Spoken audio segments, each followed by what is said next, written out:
Om Namo Bhagavate Vasudevaya. Om Namo Bhagavate Vasudevaya.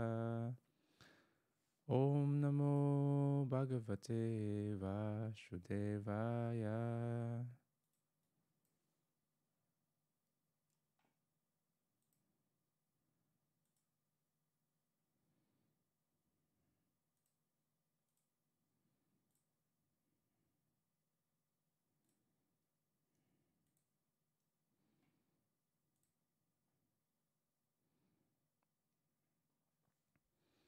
So with years and years of experience in this world, kung 25 years ka na, 30 years old ka na, or 40 years old ka na, ganoon na rin kahaba yung experience mo in this lifetime sa mundong to. So ganoon na rin karami yung mga na-meet mo ng mga tao and nagkaroon ka ng maraming friends, nagkaroon ka ng maraming kakilala, nasubok ka na rin nila, ay nasubok mo na rin sila. Sadly, hindi lahat true friends. Ay naman yung mahirap hanapin talaga sa lifetime natin eh. Genuine friends. Meron talaga tayo makikilala na so-so lang. Or meron din talaga tayo makakasama na kakilala ka lang kapag may kailangan. So, hindi rin naman ako nakaligtas sa ganong experiences. I think almost everyone have experienced this. Then, me and some of my close friends, nag-decide kami, kahit ma-experience natin itong mga to, we should not close yung opportunity na magkaroon talaga tayo ng mga real ride or die ng mga friends. And personally, I decided, kung ganun din yung mga maraming mga tao sa paligid, then gagawin ko lang lahat ng paraan para maging real friend ako sa mga taong yun. Sa mga tao sa paligid ko. And that's very hard. Kasi you have to selflessly palagi na think of them, yung mga concerns, saka yung mga benefits na makukuha ng mga tao sa paligid natin. And maiwasan maging selfish sa mga dealings with them. Kasi doon nagsisimula nga yung pagiging needy in terms of pag may kailangan lang. So, hindi biro maging real friend talaga. And hindi rin biro maging isang guide. So, ayun yung magiging discussion din natin ngayon. Ano yung role ng isang guide, ng isang teacher, ng isang mentor, or isang spiritual master sa isang lost soul. And ano mismo yung opportunity na makukuha ng students and ano rin yung responsibility niya in relation sa mga guide or sa mga teachers or even the spiritual master na yun. So let's read the Bhagavad Gita as it is. Chapter 4, verse 31. So, number of verses aralin natin ngayon. So, 31 to 33. O best of the Kuru dynasty, without sacrifice one can never live happily on this planet or in this life. What then of the next? 32. All these different types of sacrifice are approved by the Vedas, and all of them are born of different types of work.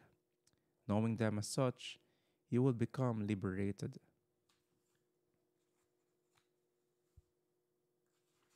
33. O chastiser of the enemy, the sacrifice performed in knowledge is better than the mere sacrifice of material possessions. After all, O son of Pritha, all sacrifices of work culminate in transcendental knowledge. So ito tayo, we are lost souls. Kung saan tayo napupunta, kung ano-ano ng landas yung gusto natin tahakin. Ang dami natin trip. Ang dami nating hobbies.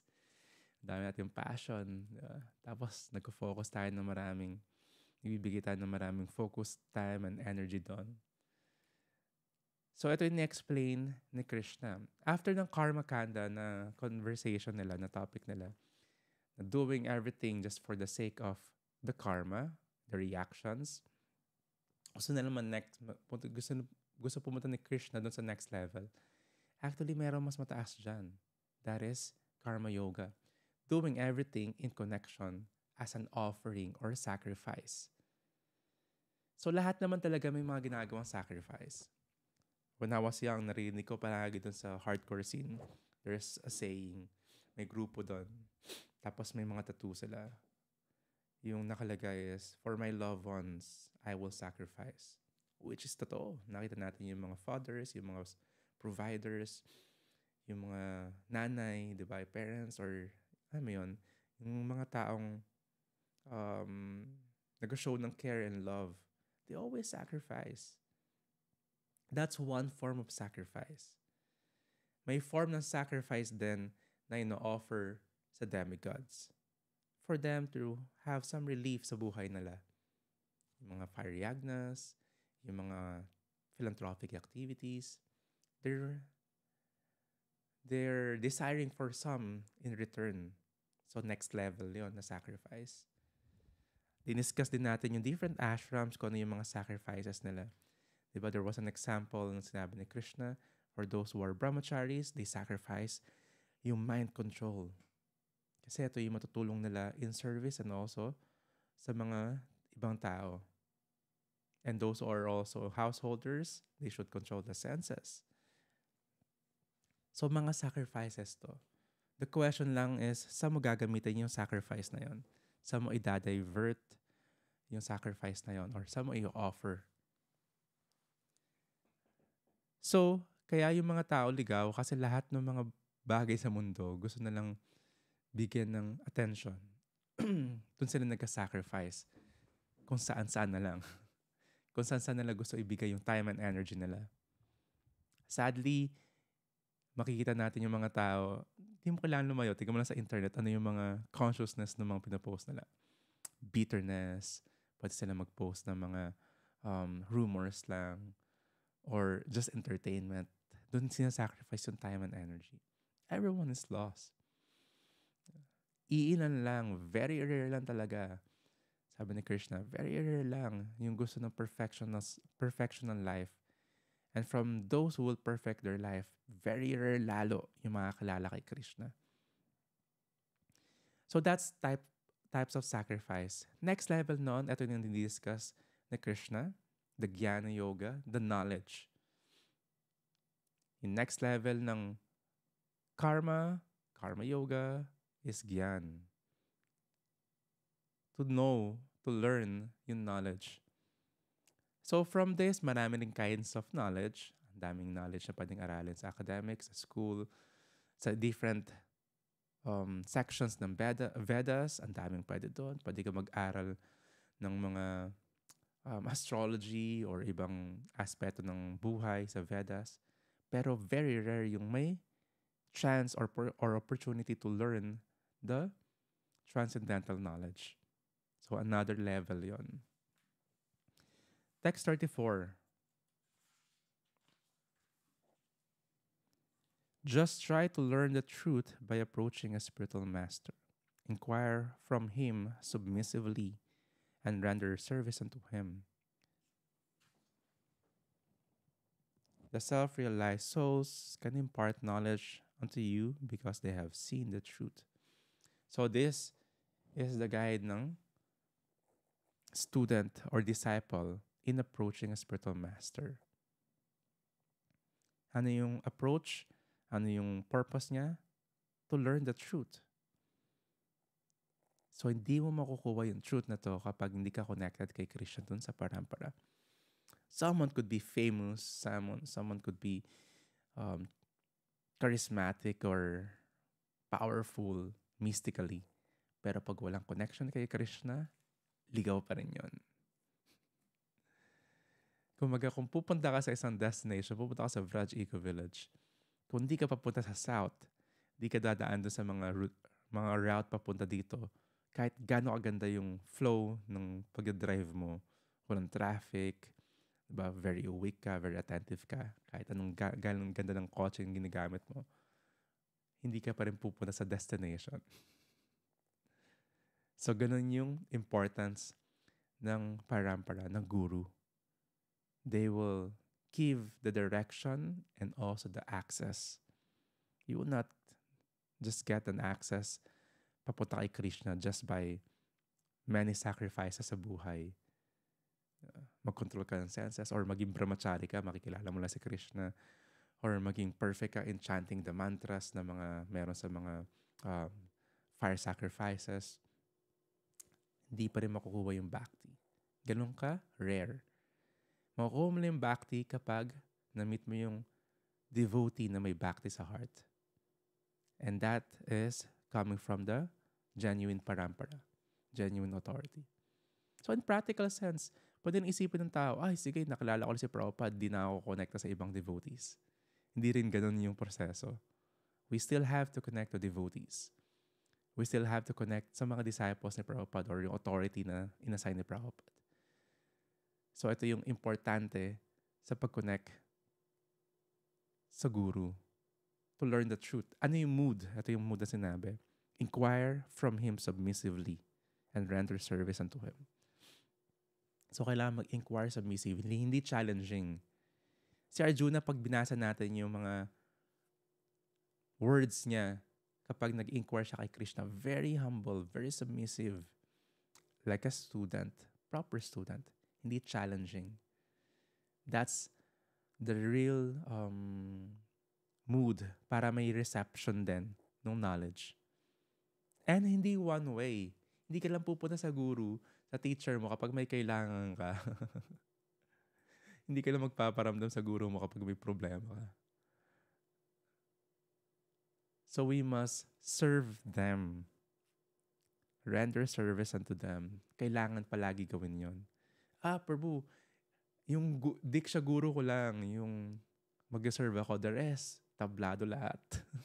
Kasi hindi sila up to the standard ng mga nababasa ko sa libro. Hindi sila pure devotees.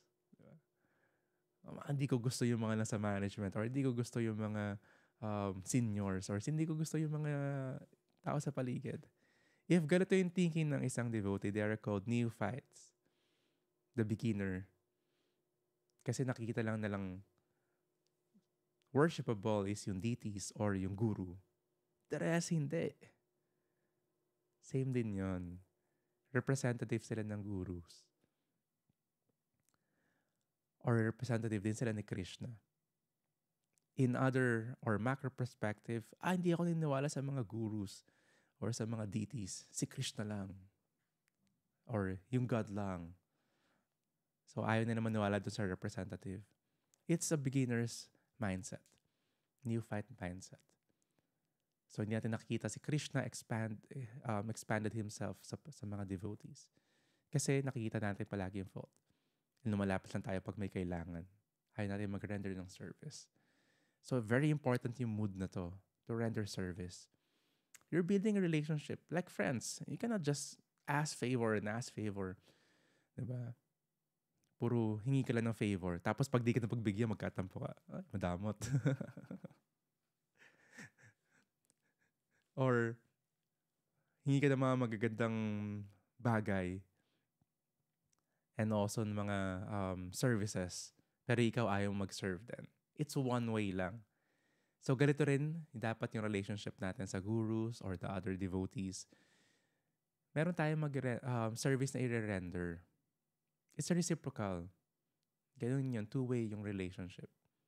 Hindi tayo lalapit kapag may kailangan lang tayo.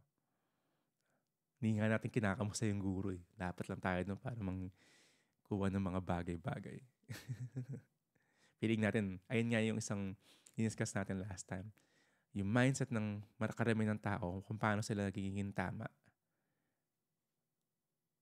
sa mga lahat ng situations. Tapos, ito pa yung isa. Yung guru, yung mentor, yung seniors, lalo na kapag we're trying to surrender and learn, role nila to find faults sa atin. Kasi, ayun yung makakatulong sa atin para mag-improve.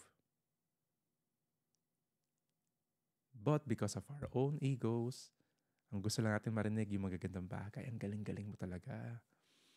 Ang ganda ng mga service na bigay mo. Ang ganda-ganda ng kirtan. Ang ganda-ganda ng lecture na binigay mo. Pero pag sinabihan tayo na, medyo hindi ako naging masaya or hindi ko na-appreciate yung sinabi mo or yung ginawa mo because ito yung pwedeng maging effect niya. Ayaw natin tanggapin. Kahit na guru na yon or teacher na yon or minsan kahit friends natin, real friends natin, ayaw natin tumanggap. Baka real friend nila tayo pero tayo hindi nagpapaka-real friend sa kanila. Ayaw natin tumanggap ng feedbacks, ayaw natin tumanggap ng things to learn. Gusto lang natin mga magagandang bagay. Or in favor lang sa atin. It's selfish. Hindi tayo naging real friends sa kanila. Sabi din naman, yung guru kailangan natin, sila yung maging real or best friend natin sa mundong to. Ganun naman talaga yung friendship, nakasalalayan kung paano tayo gumagawa ng devotional service. Not just sabay-sabay tayo mag-enjoy sa material world. Hindi ganun yung friendship. Sabay-sabay tayo mag-sense gratification. Ang friendship is connection palagi. Papunta kay Krishna. Paano mag-serve. Tapos pag may service na ayaw na, hindi, gusto ko lang pag enjoyment lang tayo magkasama-sama. Pag may service, wala. Pag hirap, wala. So, ganun din yung guru. We must see him as our real best friend. Kasi siya yung tumutulong nga talaga sa atin. Siya talaga may pinaka-concern sa atin. Yung hirap nga, minsan kinukuha niya yung karma di ba? So, us thinking na walang connection sa guru, hindi natin mahihirapan yung guru pag di natin inayos yung buhay natin is foolish. 35. So, this section na ng Bhagavad Gita is knowing yung process and benefit kapag may connection na sa guru. Kasi yung guru yung magbibigay sa atin ng real truths. Yung souls, hindi lang nag-iisa yung guru. May Diksha Guru, may Siksha Guru. Meron ni Bhartma Pradakshaka Guru, yung nag-introduce sa atin, nagtanim sa atin ng seed of bhakti. They're all gurus. They're all worth foot baiting, sabi nga. But of course, yung Diksha yung pinaka-proper. The rest is may etiquette na kailangan sundin kasi of course, we don't want to put them in a pedestal na iba yung magiging tingin sa kanila. So, may mga proper na etiquette doon.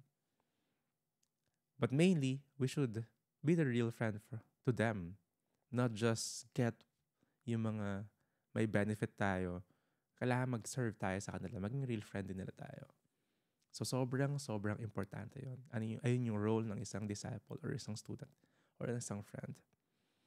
Having obtained real knowledge from a self-realized soul, you will never fall again into such illusion. For by this knowledge, you will see that all living beings are but part of the Supreme, or in other words, that they are mine. So, ito yung sinasabi ni Krishna. Sa lahat ng mga knowledge, yung knowledge about kay Krishna importante. Ano yung knowledge na yun? Malaman natin na we are part and parcel ni Krishna. Next level, ano rin yung relationship natin and ano yung process natin. So tayo yung part and parcel, tayo yung servant, hindi tayo yung God. Tayo yung servant ni Krishna. So ano yung process para dun malaman or magawa yung tayo yung servant ni Krishna, tayo rin yung servant of the servant of the servant of Krishna. That's the real knowledge. That's the real transcendental knowledge. Maraming part yung Vedas Hindi porket sinabi sa Vedas, kailangan natin gawin. Andun din kung paano mag-sacrifice ng animals. Kung paano kumain ng meat. Sa Vedas din yon. Andun din kung paano mag-enjoy sexually sa Vedas. Andun din kung paano mag-earn ng maraming pera or material benefit kung paano may please yung demigods. So that's why kailangan natin ng parampara. Kasi yung parampara yung magbibigay sa atin yung nectar nung pinakakailangan natin sa Vedas.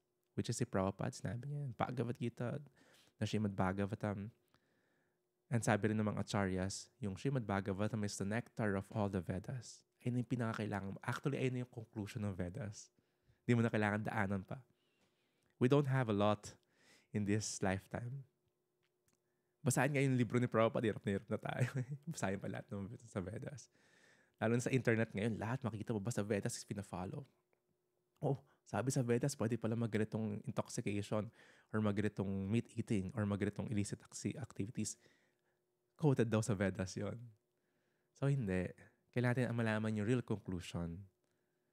Kasi, kailangan meron tayong sense of urgency. What if? Diba? Hindi ka umabot sa retirement age mo para magseryoso. Kailan lang after few years, few months, or few days, tapos na yung lifetime natin. Masayang natin yung chance. Even if you are considered to be the most sinful of all sinners, when you are situated in the boat of transcendental knowledge, you'll be able to cross over the ocean of miseries.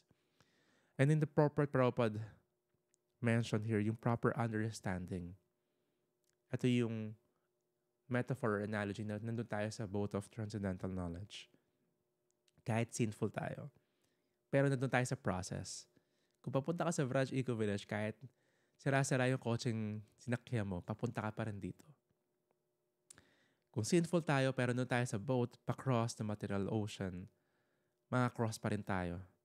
Of course, meron tayo mga kailangang gawin para maayos natin yung sarili natin.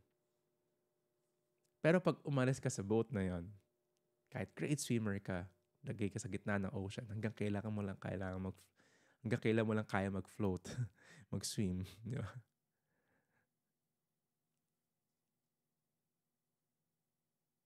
So that knowledge and the guru, yung katulong natin. The guru nga is the captain of our boat. And the words of Krishna is the favorable wind. As a blazing fire turns firewood to ashes, O Arjuna, so does the fire of knowledge burn to ashes all reactions to material activities. The knowledge, the service, the chanting, ito yung mga nag-burn ng mga karmas natin. The great cleansing. Ito yung anartha nivritti. Ito yung pag-burn ng mga impressions natin, yung mga karmas natin. Hindi lang bad karma yung nawawala, sabi ni Sri Prabhupada dito, but also all reactions to pious activities, pati good karma. Prabhu, kaya ayoko mag-chant kasi lumalabas yung mga karmas ko Yung mga di ako, lumalabas sa mind ko. Pag nagka-chant ako kung ano naiisip ko, it's this cleansing. Tapos dati maswerte naman ako sa negosyo, maswerte ako sa pera. Pero pag nagka-chant ako, nawawala. That's part of it. Package deal yon. Hindi pwedeng, yung bad karma lang yung tatanggalin ko. Yung good karma matitira. That's the real cleansing. Kasi yung good karma are still attachment. Ito rin yung magiging reason pa natin para magstay palalo tayo rito. And of course, kapag may pang-pious activities, hindi lahat tayo, pag di natin ginamit kay Krishna yon, kasunod na yung bad or impious activities. Sabi nga, pag gusto mong maging successful na mayaman dito sa material world, kailangan mo ng sipag, kailangan mo rin ng swerte sa mga illegal sa mga illegal na transactions. So, ganun din. Kahit anong mangyari, magiging part pa rin tayo ng karma. So, this process of learning the transcendental knowledge, serving the Guru, connected to the Guru, chanting, pinaburn niya yung mga karmas natin. Yung mga, lalo na yung mangyayari pa lang sa future na karmas or mga seed pa lang.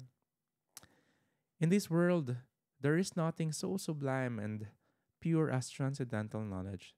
Such knowledge is the mature fruit of all mysticism, and one who has become accomplished in the practice of devotional service enjoys this knowledge within himself in due course of time.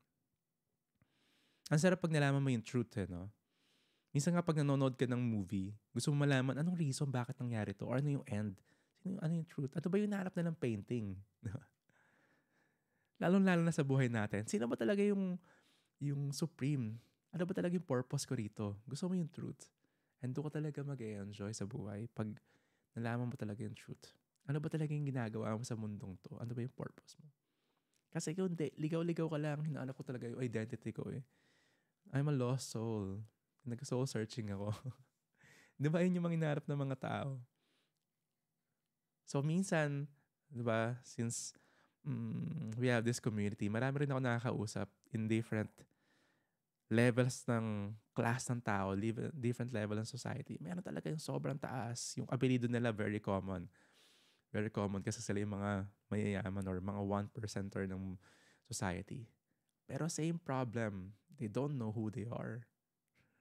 Kahit sobrang ganda na nila, sobrang paayos na ng family, sobrang yaman, sobrang powerful, influential.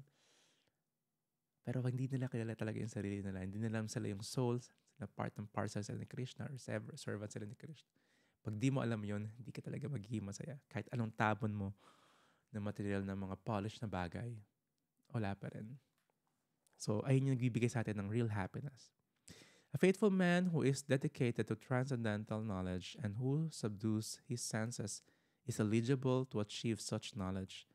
And having achieved it, he quickly attains the supreme spiritual peace. So that's the first part. Having faith, building that faith. And what we're doing, studying the Bhagavad Gita, is trying to establish that faith. Hindi yung mababaw na faith lang. Gusto natin malalim yung faith natin. Kay Krishna, sa words ni Krishna, and sa gurus and sa devotees. Sabi nga, if one is very, very much fault finder or mag-chastise and mag-criticize sa ibang devotees, lalo na sa internet, yung faith nila napakababaw. Hindi nila naiintindihan yung importance ng devotees, importance ng gurus, importance ng community ng Sangha.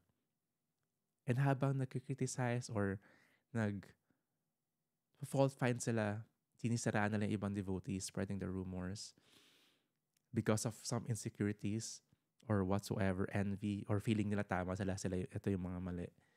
Yung faith lalo na di-degrade. Yung mapapansin nyo, sila yung mga nagiging bitter ng mga tao. Nasa faith pa lang na level, umpisang level pa lang, nahihirapan na yung mga devotees. One thing is because when one is in the wrong Sangha, asat Sangha, yung influence is different. Hindi papunta kay Krishna, palayo kay Krishna. Kaya nga, aparad, palayo kay Srimati Radharani. And that way, hirapan na kagad tayo establish yung foundation natin na faith. But ignorant and faithless persons who doubt the revealed scriptures do not attain God consciousness. They fall down. For the doubting soul, there is happiness neither in this world nor in the next. Kapag wala kang guide, hindi mo makita yung truth, mali-mali yung mga activities, easy for falling down. Wala kang happiness, this life saka next. One who acts in devotional service, renouncing the fruits of his actions, and whose doubts have been destroyed by transcendental knowledge, is situated factually in the self. Thus, he is not bound by the reactions of work, O conqueror of riches. Therefore, the doubts which have arisen in your heart out of ignorance should be slashed by the weapon of knowledge. Armed with yoga, O Bharat, stand and fight. This is the instruction ni Krishna kay Arjuna, and that's the end of ating 4th chapter. Armed with knowledge, stand up and fight. Hindi mo kailangan magmukmuk. It's okay na maging malungkot, maging morose, pero hindi mo kailangan talaga ma-depress. Pwede naman, mga few days lang, pero hindi mo nga dapat talaga magstay dyan, maging idle doon. Kailangan mo maging active. Kailangan mong tumayo. Kailangan mong lumaban. Armed with knowledge, stand up and fight. Hindi rin mahirap na gawin talaga kapag meron ka mga kasama. Kapag maganda yung relationship mo sa gurus, the diksha, or mentors, yung mga seniors, and yung mga equals natin, or even yung mga juniors. Kapag maganda yung relationship mo sa mga devotees, magiging maganda yung journey mo papunta sa Krishna consciousness, papunta kay Krishna. Pero, kapag hindi ka naging real friend, naging negotiable service lang yung relationship mo, kailangan may negotiation, kailangan may kikitain ka, kailangan may benefit ka, para sa'yo lang, ay hindi magiging mahirap. Wala ka ng real friend, wala ka pang kasama sa devotional service. And yung establish ng relationship sa guru will be really hard. Di mo talaga marireceive na maayos yung knowledge. Kasi hindi open yung relationship. That is the episode for today. Kakilala ka lang kapag may kailangan. Tayo yon. Dapat hindi tayo yung nasa ganong status ng buhay. Kasi sobrang hirap na maging totoong kaibigan talaga. And sobrang maghirap maghanap ng genuine friend. Hindi nga natin alam yung definition ng genuine friend talaga. But Krishna is always describing Krishna is our real friend. The Guru is our real friend.